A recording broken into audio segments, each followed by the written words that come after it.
into an inside coat pocket and withdrew a small sealed envelope. अब वो एक अपनी कोट की पॉकेट से एक सील्ड एनवेलप निकालते हैं. अगेन सील्ड मीन्स कि हम उसके प्राइवेट से रखना चाहते हैं. Nothing can enter in that envelope. Nothing can come out of that envelope. Inside here is the key to the unit door. अच्छा, अब वो जो बटन यूनिट था, we are coming to know कि वो कुछ बेल है. ठीक है, right? It is a sort of a bell unit. और ये हमें अब पता चल रहा है first time in the story कि वो बेल है. अब देखते हैं कि वो किस तरह की बेल है या उसका क्या पर्पस है. He set the envelope on the chair side table.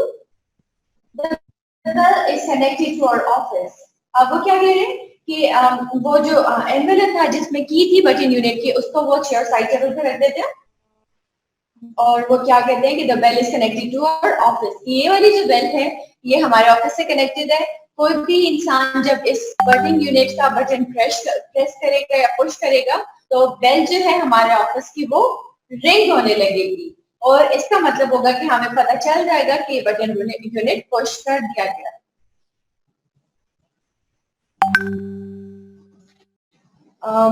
What अब मिस्टर आर्थर का क्वेश्चन है, what's it for? Asked Arthur. कि ये किस लिए है, इसका क्या पर्पस है? If you push the button, Mr. Stewart told him, somewhere in the world, someone you don't know will die. In return for which you will receive a payment of $50,000. अब वो क्या बता रहे हैं, पर्पस क्या है इस बटन यूनिट का, कि जब भी आप इस बटन यूनिट को प्रेस करेंगे इससे हो क्या somebody in any corner of the world, somewhere in the world, दुनिया में कहीं पर भी कोई भी इंसान मर सकता है, right? But conditions क्या है? You won't be knowing that person. आप उस इंसान को नहीं जानते होंगे. और दूसरी बात क्या है? In return, you will receive a payment of $50,000. क्या आपको पेमेंट मिलेगी एज अ रिवॉर्ड. कितनी पेमेंट होगी? वो $50,000 की पेमेंट होगी. $50,000 का जो क्वेश्चन है ये आपके एमसीक्यूज के पर्सपेक्टिव से भी इम्पोर्टेंट है और इसमें इम्पोर्टेंट है, इसलिए आपने इस अमाउंट को याद रखना है. कंफ्यूज नहीं करना कि $5,000 है, $50 है, कुछ भी. आपको $50,000 की अमाउंट को याद रखना है. और डॉलर का सिंबल भी याद रखिएगा, आपके यूरो का सिंबल ना लगाइएगा. Norma stared at the small man. He was smiling. Stare means look persistently. जब आप constantly किसी की तरफ देख रहे होते हैं ना, persistently किसी की तरफ देख रहे होते हैं, तो it means कि you are staring at that person. घूरना जिसको उर्दू में बोलते हैं. घूरने में भी यही होता है ना कि आप बेवजह किसी की तरफ constantly देख जा रहे होते हैं. तो नॉर्मा जो है वो इस अमाउंट को, इस बात को सुनने के बाद जो शॉर्ट स्टैचर का मैन था, मिस्टर स्टीवर्ट थे, उनको घूर रही है, सह कर रही है आपको. And he was smiling. अब जो घूरने पर भी उसकी स्माइल है तो हम ये देखते हैं कि वो बहुत ऑफेंसिव किस्म का इंसान है और वो विक्टोरियस फील कर रहा है, राइट? कि उसने अपना मैसेज कन्वे कर दिया जिसको नॉर्मा सुनने के लिए इंटरेस्टेड नहीं थी. और शेयरिंग का एक्शन क्यों परफॉर्म कर रही है Norma? Because she is shocked, she is surprised. वो बहुत हैरान है कि ये क्या बोल रहा है, ये क्या बात कर रहा है. Mister Stewart looked surprised, but I just explain. Sorry, Mister Arthur का डायलॉग है यहाँ पर. What are you talking about? Arthur asked him. तो आप देखिए आर्थर जो है वो अगेन शॉक्ड है. ठीक है, वो इस बात को बहुत सीरियस ले रहा है कि क्या सीरियसली उनके एक बटन यूनिट को प्रेस करने से दुनिया में किसी की डेथ हो जाएगी. ठीक है, वो इस बात को बहुत सीरियस ले रहा है. हमने स्टार्ट में देखा था ना, आर्थर का कैरेक्टर स्केच देखा था कि आर्थर जो है वो काफी सीरियस नेचर के इंसान है. तो Arthur says, what are you talking about? वो रिलक्टेंट और रेजिस्टिव बिहेवियर से कह रहे थे आप ये क्या बात कर रहे हैं, राइट? रिलक्टेंट का एक और मीनिंग होता है रेजिस्टिव.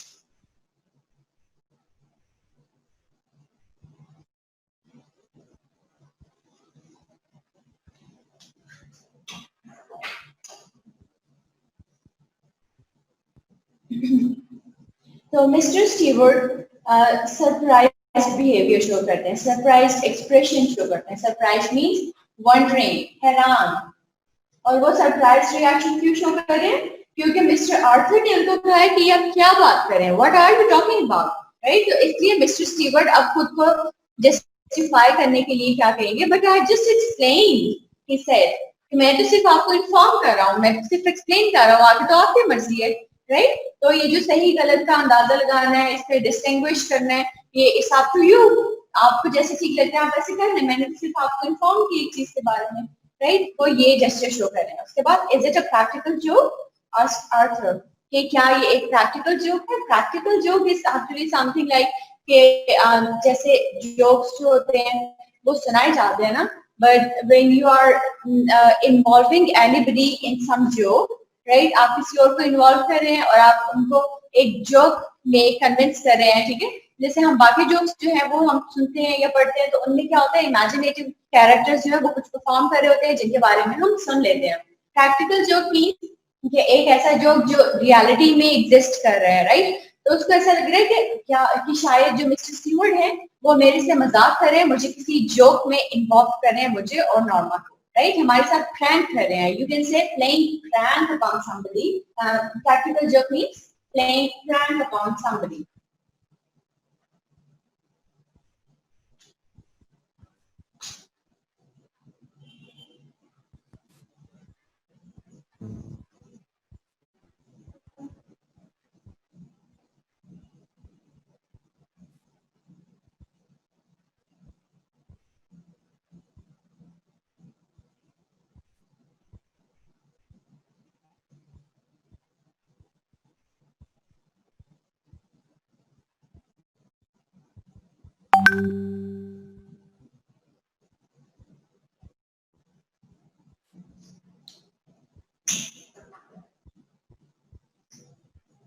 तो वो क्या कह रहे हैं कि क्या आप हमसे मजाक कर रहे हैं?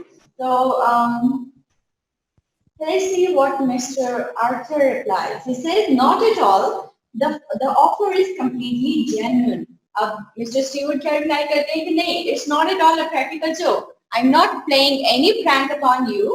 Rather, it is a practical. It is completely. This offer is completely genuine. Right? इसका मतलब कि आर्थर पहले पूछ रहे हैं कि आप क्या मुझसे मजाक कर रहे हैं, और मिस्टर स्टीवर्ट रिप्लाई करते हैं कि नहीं, बिल्कुल भी नहीं, मैं आपसे मजाक नहीं कर रहा, बल्कि ये जो ऑफर है जो मैंने आपको दी है कि आपके बटन यूनिट को प्रेस करने से किसी इंसान की, अननोन इंसान की डेथ हो जाएगी और आपको इसके रिवॉर्ड भी $50,000 दिए जाएंगे, ये ऑफर कंप्लीटली जेन्युइन है।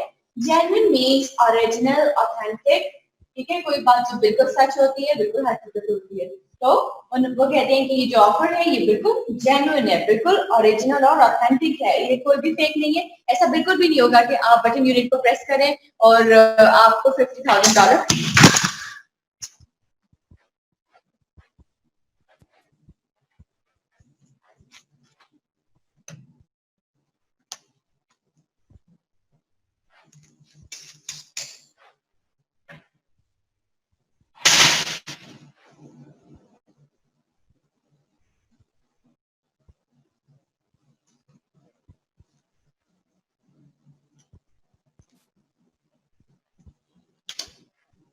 और आपको $50,000 ना मिले, तो वो इस बात से बिल्कुल कन्विंस करना चाह रहे हैं उन लोगों को कि ये ऑफर जो है वो बिल्कुल ट्रू है, बिल्कुल जेन्युइन है।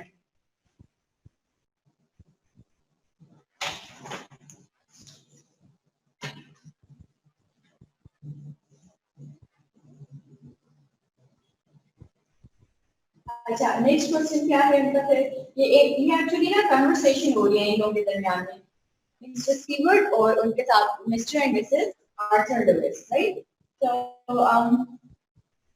you aren't making sense, Arthur said. You expect us to believe? अब क्या होता है? Mr. Arthur says, अच्छा, you are not making sense. Making sense means looking meaningful, looking trustworthy. कि आप जो भी बात कर रहे हैं वो हमें सेंसिबल नहीं लग रही है, वो हमें प्रैक्टिकल और रियल बिल्कुल भी नहीं लग रही है। तो you expect us to believe, और उसके बाद वो कंटिन्यू करते हैं अपने डायलॉग के साथ कि क्या आप हमें फिर भी एक्सपेक्ट कर रहे हैं कि हम आपकी बात पे बिलीव करेंगे, ट्रस्ट करेंगे, राइट?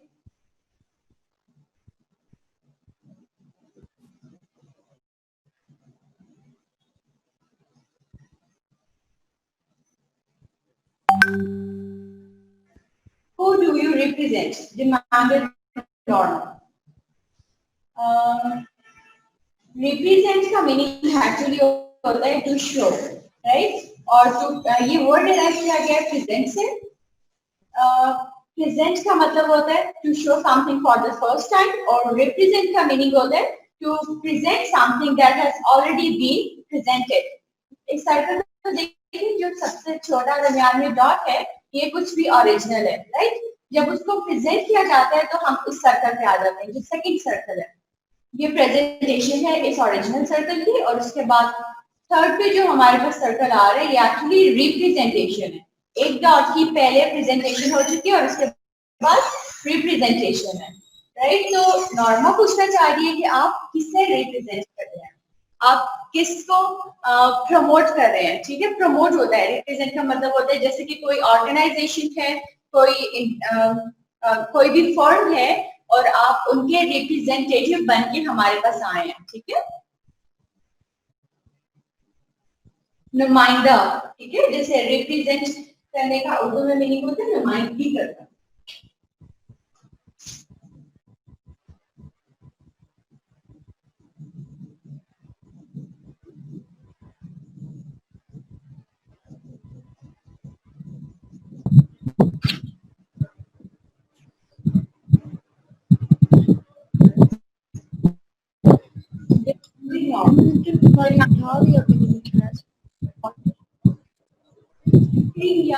रिक्वायरिंग टोन होती है ना, तो इसको जब ऑर्डर के साथ आ रहा होता है कि ये मुझे बताएं, ठीक है? जैसे ऑर्डरिंग टोन होती है, डोमिनेटिंग टोन होती है, तो उसको बोलते हैं ऑर्डर, और सॉरी डिमांडेड। एक तो डिमांड होती है जिसमें हम रिक्वायरमेंट देखते हैं, लेकिन जब जो रिक्वायरमेंट है वो ऑर्डरिंग वे में आ रही होती है तो हम उसको डिमांडेड बोलते हैं। हम फिर रिक्वेस्टेड नहीं बोलते। तो नॉर्मा क्या करती है?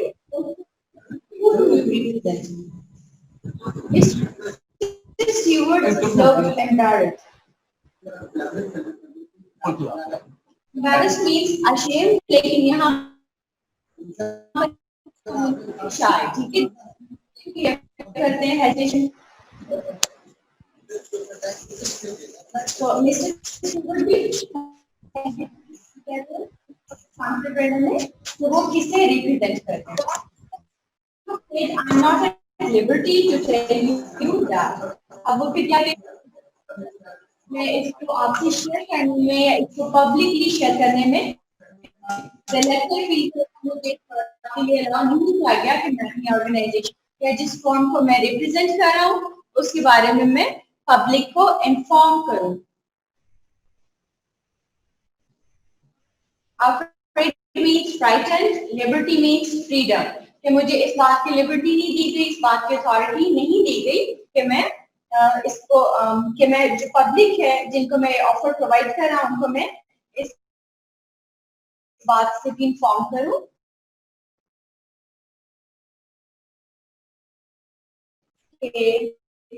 इंटरनेशनल लेवल पे काम, तो international okay scope means opportunity कि इंटरनेशनली वर्ल्ड वाइड दुनिया में कहीं पर भी ये कोई भी ऑफर प्रोवाइड कर सकती है, कोई भी अपॉर्चुनिटी किसी को भी प्रोवाइड कर सकती है। तो जो ऑर्गेनाइजेशन है ये इंटरनेशनली वर्किंग ऑर्गेनाइजेशन है, और लेकिन मैं आपको इसके बारे में कोई इंफॉर्मेशन नहीं दे सकता, तो इस बारे में वो रिलेटेड बिहेव करते हैं।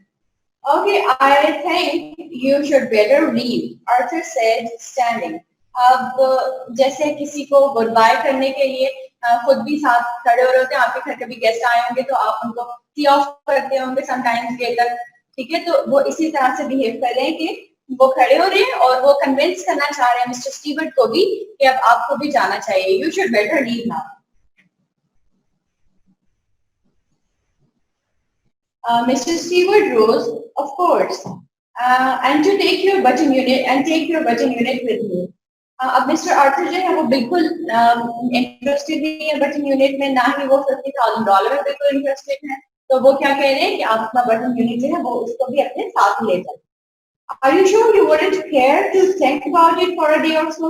अब वो उनको फिर सोचने पे कन्विंस करते हैं, जैसे हम कल देख रहे थे जो उसकी कन्वर्सेशन की नॉर्मा के साथ, जिसमें वो उनको कन्विंस कर रहे थे बार बार, जिस तरह आप मिस्टर आर्थर को कन्विंस कर रहे हैं कि आप इसके बारे में सोचना नहीं चाहेंगे, कुछ एक दो दिन इसको अपने पास रख लिया, इसके ये सोचते हैं कि आप उसको कुछ करना चाहते हैं या नहीं करना चाहते, आपको $1,000 चाहिए हैं या नहीं चाहिए हैं, फिर कोई डिसीजन लीजिएगा।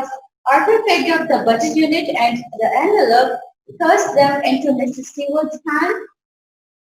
Thrust means to push, right? जैसे आप जबरदस्ती किसी का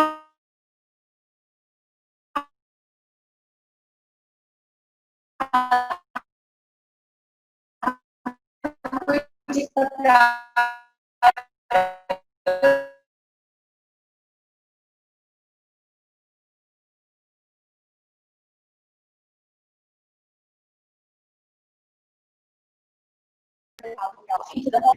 Mrs. Stewart को consent, या इनके पास कोई ना कोई हिंट या क्लू छोड़ दिया जाए जिससे ये मुझे दोबारा कांटेक्ट कर सके और बटन यूनिट को प्रेस कर लें।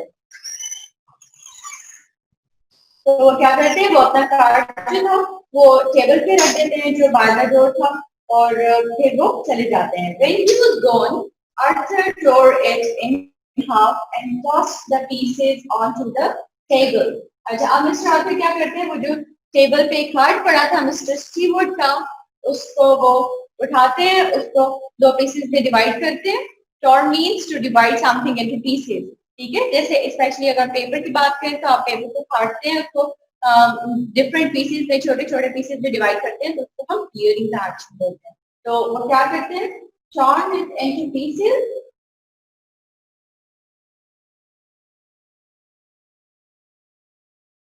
tore it in half and tossed the pieces onto the table. Toss means to throw upward, right? जैसे आप किसी भी चीज को upward throw करते हैं and then it comes back to the ground, right? तो जो throwing upward वाला movement होता है इसको हम tossing बोलते हैं। तो मिस्टर आर्थर भी यही करते हैं कि he divided the card into pieces and tossed the pieces onto the table, कि वो उन pieces को फाड़ने के बाद फेंक देते हैं कुछ ऐसे। and Norma was still sitting on the sofa. What do you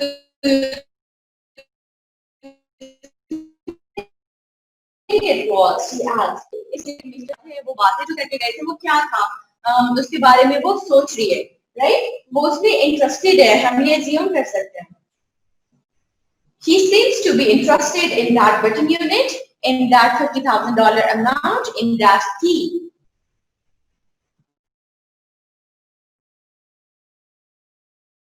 What does Arthur reply? He said, "I don't care to know." It means कि Arthur जो है वो बिल्कुल indifferent है। Indifferent का मतलब होता है कि interested ना होना, जिस बात से उसको कोई फर्क ना पड़ता। तो आर्थर को भी बटन यूनिट से, किसी भी चीज से कोई फर्क नहीं पड़ता। 50,000 में वो बिल्कुल भी इंटरेस्टेड नहीं है, $50,000 में। और वो उसको कहते हैं कि I am not interested in it, I don't care to know, तो मुझे इस बात की परवाह नहीं, I don't bother to know. She tried to smile with prudence. Aren't you curious at all? अब curious का क्या मीनिंग होता है?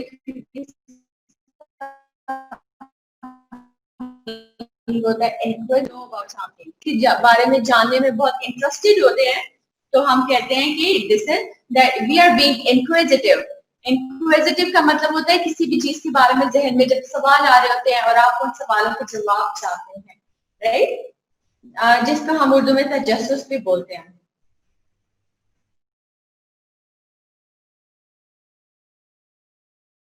So he replied, no. He shook her head. After Arthur had returned to his book, Norma went back to the kitchen and finished washing the dishes. अब फिर क्या करते हैं, वो अपने अपने कामों पर वापस आ जाते हैं और मिस्टर आर्थर जैसे पहले बुक पढ़ रहे थे तो वो अपनी बुक रीडिंग को कंटिन्यू कर लेते हैं। मिसेस आर्थर पहले किचन में थी, वो किचन से वहां पर आई थी गेट डोर ओपन करने के लिए, तो अब फिर से वो वापस किचन में चली जाती है। She started doing the dishes. Why won't you talk about it? Norma asked. अब नॉर्मा क्या कर रही है, मुझसे पूछ रही है कि आप इस बारे में बात क्यों नहीं करते? Arthur eyes shifted as he brushed his teeth. He looked at her reflection in the bathroom mirror.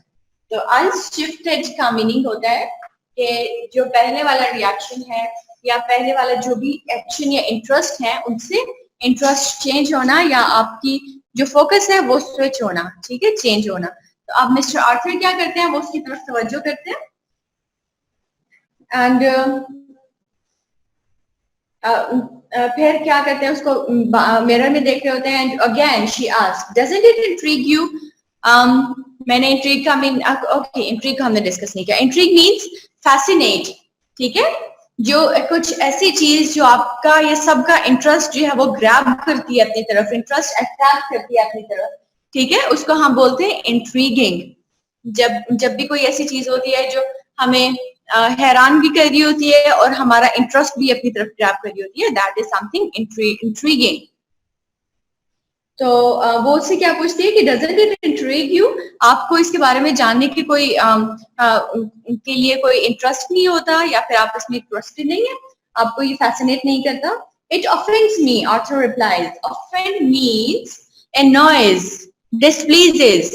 तो इंस्टेड ऑफ इंट्रीगिंग आर्थर, वो क्या, वो जो एक्शन था कि $50,000 आपको मिलेंगे and you will be a cause of you will be the cause of death of a person living anywhere in the world, कि दुनिया के किसी भी कोने में एक इंसान रह रहा होगा और आप उसकी डेथ की वजह बनेंगे, लेकिन रिवॉर्ड में आपको $50,000 मिलेंगे।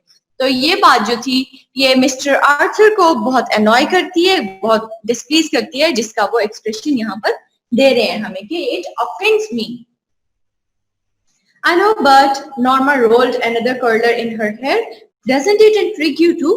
अब अगर अब ये जो डायलॉग हम ऑब्जर्व करते हैं, doesn't it intrigue you too? It means कि नॉर्मा को वो इंट्रीग करती है, लेकिन वो ये पूछना चाह रही है कि क्या ये आर्थर को भी इंट्रीग कर रही है या फिर नहीं कर रही, आर्थर भी इसमें इंटरेस्टेड है या नहीं है। You think it's a practical joke? She asked as they went into the room. अब वो क्या कर रही है, वो देखिए अगेन एंड अगेन क्वेश्चन करी जा रही है। आर्थर ने उसको जब से ये कन्वर्सेशन स्टार्ट हुई है मिरर में, जब उसने उसको देखा है तो उसने इस देखने वाले एक्सप्रेशन के अलावा कोई रिस्पांस नहीं दिया, लेकिन वो अगेन एंड अगेन क्वेश्चन कर रही है कि doesn't it intrigue you too. फिर वो क्या पूछ रही है, you think it's a practical joke, she asked as they went into the room. If it is, it's a sick one. Mister Arthur reply कर रहे हैं कि अगर तो ये कोई जोक है तो बहुत ही बुरा जोक है, ठीक है, अगर ये मजाक है तो बहुत बुरा मजाक है। Sick one mean worst, it's not bad, it is worst. तो Norma sat on her chair and said after a moment, अब नॉर्मा फिर क्या कहती है, maybe it's some kind of psychological research. Psychological research क्या होती है? जब साइकोलॉजी की बात करते हैं तो psychology is the study of human mind, ठीक है, साइकोलॉजी में हम ह्यूमन माइंड को, इंसान के दिमाग को स्टडी करते हैं। तो साइकोलॉजिकल रिसर्च का मतलब है कि कोई भी ऐसी रिसर्च, कोई भी स्टडी जो ह्यूमन माइंड पर की जा रही है और उसमें हमें इन्वॉल्व किया जा रहा है कि किस तरह की एक पर्टिकुलर सिचुएशन हो जाए तो उसमें ह्यूमंस किस तरह से बिहेव करते हैं, किस तरह से रिएक्ट करते हैं, इसको हम साइकोलॉजिकल रिसर्च बोलते हैं, ठीक है। साइकोलॉजी से वर्ड डिराइव किया है साइकोलॉजिकल, और साइकोलॉजी का मतलब है इल्म नफ्सियात, राइट, कि ह्यूमंस के जो बिहेवियर हैं, ह्यूमंस के जो माइंड है, ब्रेन है, और उसका इम्पैक्ट जो ह्यूमन के बिहेवियर पे होता है, हम उसको यहाँ पर स्टडी करते हैं। तो आर्थर shrugged could be, अच्छा, shrug means lifting shoulders to show helplessness or lack of interest, right, कि जैसे आप अपनी रियल लाइफ में भी कभी ऐसे करते होंगे ना कि जब आपसे कोई बात पूछी जा रही है लेकिन आप उसमें इंटरेस्टेड नहीं है, तो आप अपने शोल्डर्स जो हैं उनको लिफ्ट करते होंगे, जिससे आप बताएं कि मुझे तो नहीं पता, या आई डोंट नो, या फिर आई एम नॉट इंटरेस्टेड, राइट। तो ऐसा जेस्चर जो होता है ना, इसको हम श्रग बोलते हैं। बेसिकली ये यहाँ तक आता है, लिफ्टिंग शोल्डर्स। फिर लिफ्टिंग शोल्डर्स जो उसकी रीजन बताई है कि क्यों आप शोल्डर्स को लिफ्ट करते हैं, टू शो हेल्पलेसनेस और लैक ऑफ इंटरेस्ट। अब आगे वो क्या कहती है, वो कहते हैं कि हो सकता है फिर maybe some eccentric millionaire is doing it. Eccentric means somebody who is mad, out of his mind, odd, ठीक है। एक्सेंट्रिक का मतलब जो होता है, जो एक पर्सन जो बिल्कुल नॉर्म्स से, जो ट्रेंड्स होते हैं सोसाइटी के, उनसे अगेंस्ट जा रहा होता है, जो डेविएटेड बिहेव कर रहा होता है। तो मिलियनर्स के तो ये बिहेवियर नहीं होते ना कि वो किसी को भी बटन यूनिट दे के भेजते हैं और कहें कि कोई इसको बटन को प्रेस कर दे और मैं इसको $50,000 दे दूंगा। तो वो क्या कह रही है कि शायद ये कोई डिफरेंट किस्म का, कोई out of his mind eccentric किस्म का मिलियनर हो, बहुत अमीर आदमी हो लेकिन वो पागल हो, तो वो क्या करे, वो he is trying to get rid of his money, तो इस वजह से वो चाहता है कि हम इस बटन यूनिट को प्रेस करें और वो हमें पैसे दे दे। फिर आर्चर क्या कहता है, maybe wouldn't you like to know. अब अगेन वो उसको इंक्विजिटिव करने की कोशिश करिए, जैसे वो खुद है, वो उसे बार बार कहती है कि तुम क्या जानने में इंटरेस्टेड हो। Arthur again shook his head, why. Arthur again अपना सर हिला देता है कि नहीं, मैं इंटरेस्टेड नहीं हूँ। फिर वो क्वेश्चन करिए, why, because it is immoral, he told her.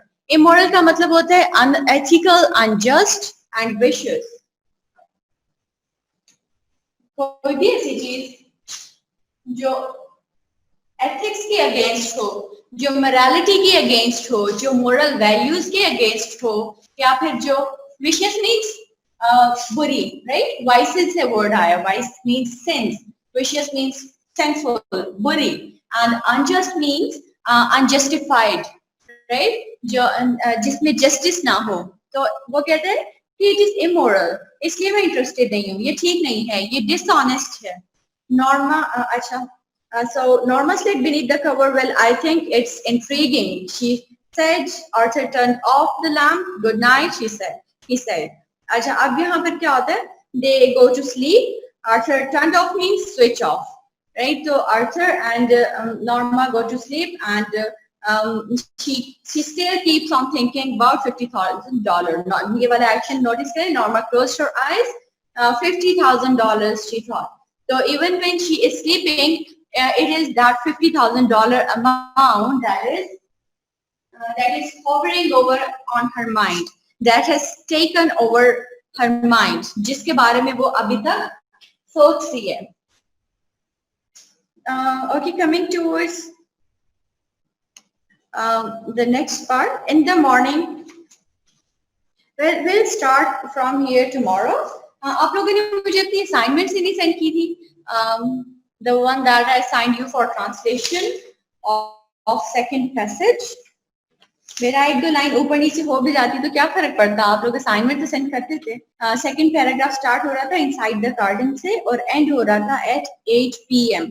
अब जिन बच्चों ने असाइनमेंट शेयर नहीं की थी उन्होंने मुझे 2 असाइनमेंट शेयर करनी है.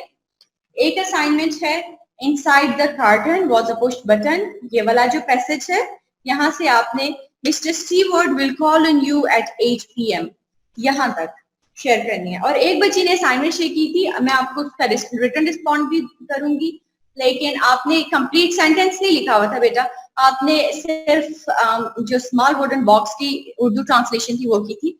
कंप्लीट सेंटेंसेस लिखा करें. जैसे हम इंग्लिश में ध्यान रखते हैं ना कि सेंटेंसेस कंप्लीट होने चाहिए, ग्रामर ठीक होनी चाहिए, वो सेंस ठीक दे रहे हो, इसी तरह हमने उर्दू में भी ख्याल रखना होता है ग्रामर का, सेंटेंस स्ट्रक्चर का. हमने ट्रांसलेशन में भी ध्यान रखना होता है कि क्या मीनिंगफुल है या नहीं है, करेक्ट मीनिंग कन्वे किया जा रहा है या फिर नहीं किया जा रहा. तो अगर आपकी ट्रांसलेशन में करेक्ट मीनिंग नहीं कन्वे किया जा रहा होगा तो ट्रांसलेशन अच्छी नहीं होगी और आपको अच्छे मार्क्स भी नहीं मिलेंगे. इसलिए कोशिश क्या करें, कंप्लीट सेंटेंसेस लिखें, वो सेंटेंसेस आपस में रिलेटेड हो, जैसे आपके इंग्लिश के ओरिजिनल पैसेज के सेंटेंसेस आपस में रिलेटेड होते हैं, तो फिर आप अच्छी ट्रांसलेशन कर सकेंगे. और जो दूसरा पैसेज आप लोगों ने करना है वो एक्चुअली कन्वर्सेशन है मिस्टर स्टीवर्ट की, आर्थर की एंड नॉर्मा की. ये वाला जो पार्ट है, they went into the living room. Well, okay, यहाँ से स्टार्ट कर लें. If you push the button, Mr. Stewart told him, somewhere in the world, someone would you don't know will die. ठीक है, ये जो पेज नंबर 2 पे line 11 है, यहाँ से आपने ट्रांसलेशन स्टार्ट करनी है और एंड कहाँ पर करनी है, इंटरनेशनल स्कोप तक. ये सारे